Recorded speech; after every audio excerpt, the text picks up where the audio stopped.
Okay, so it's a misty day outside, quite early, it's 7:15 a.m. This is going to be one of the most personal videos I'll ever make, and I'm speaking from the heart, and I just want to give a few of my thoughts on this historic day. I'm heading up to Edinburgh today for Scottish referendum. I cannot vote, but I believe strongly that this is my country, the United Kingdom, and I feel I should be there. I'm not necessarily saying there's much I can do, but I just feel obliged to be there. It's very clear to anyone who's been watching my videos that I'm a staunch unionist. Nothing has convinced me that Scotland breaking away from this country, from the United Kingdom, will be a progressive move. I know there's valid arguments to be had against the Union. The Union is not perfect, but I do not believe in this sort of nationalism in the 21st century, especially not after a 307-year-old Union.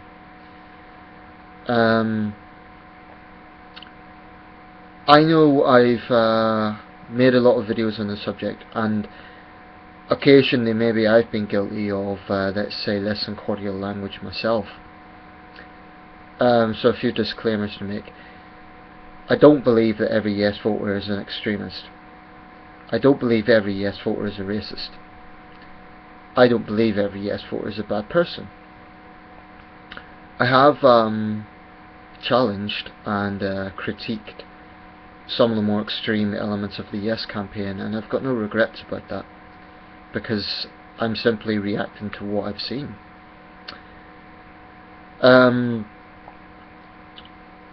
think people have pointed out this referendum has generated an interest in politics, and that's good, but it has also deeply divided Scotland, and I'm not sure if those divisions are going to remain after today, regardless of the outcome.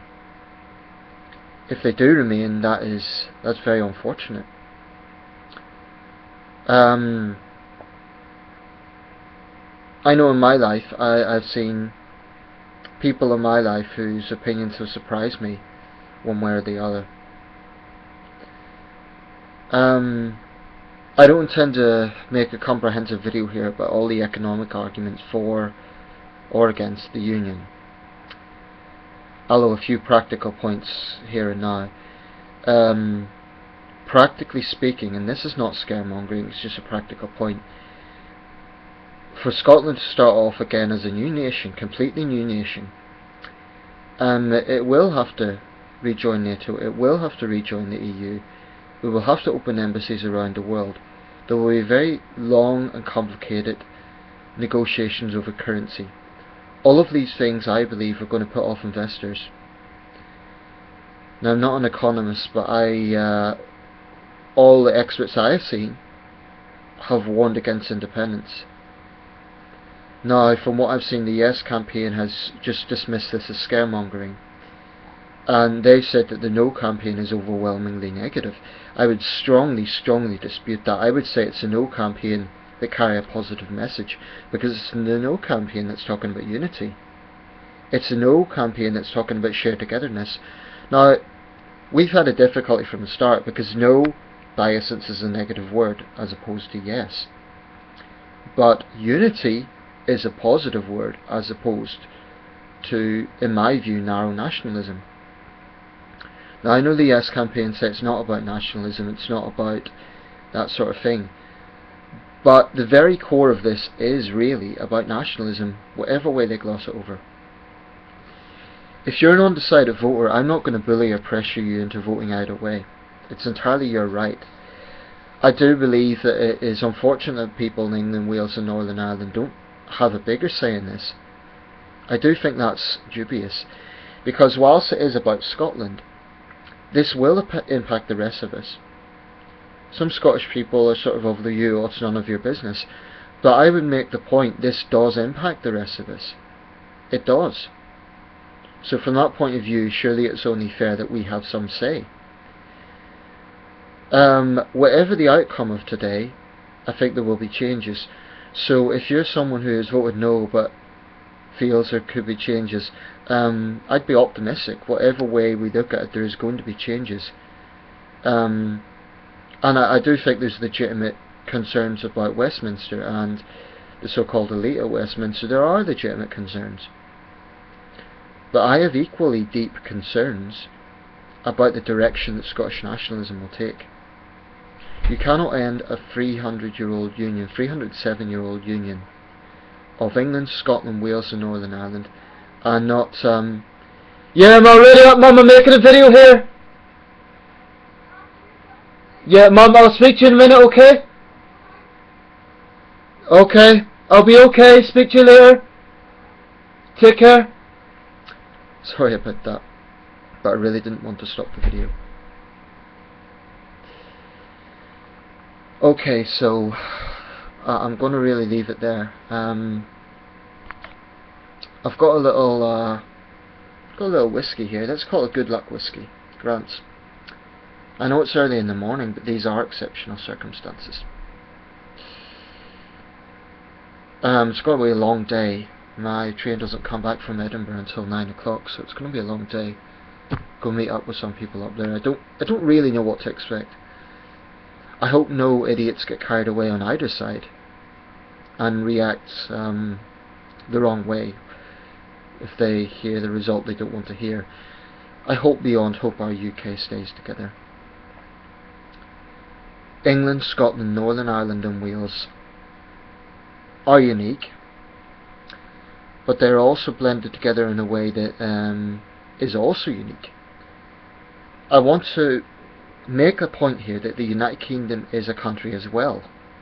A lot of this has been about Scotland the country, England the country, but the United Kingdom is a country. We are a unique country with a shared history. This is not scaremongering, but it is simply a fact to point out that if you vote for separation, there is no going back. Now, with respect, that is not scaremongering, it's simply laying out the facts. So please think very, very carefully before you vote. Don't be bullied into it. Think of your own free will. Don't feel under pressure from anyone. Think carefully about it. I hope you vote no, of course. And that's it really. There isn't much more I can say. I don't know if we'll know the results tonight. I guess it'll be sometime tomorrow.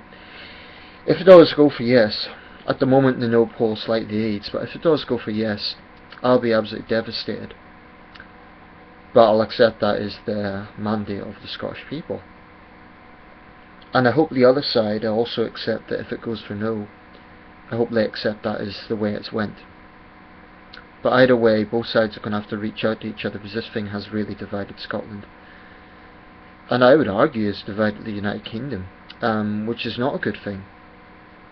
It's great to have political debate, but I'm a bit concerned about how long this has went on and just how deeply held the views are and how deeply, inevitably, they are.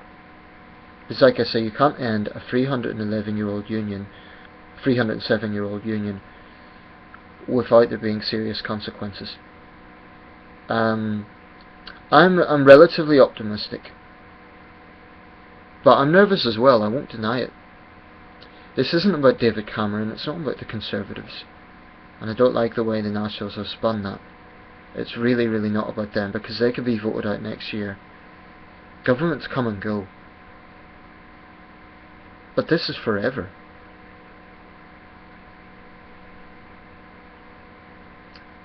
Okay.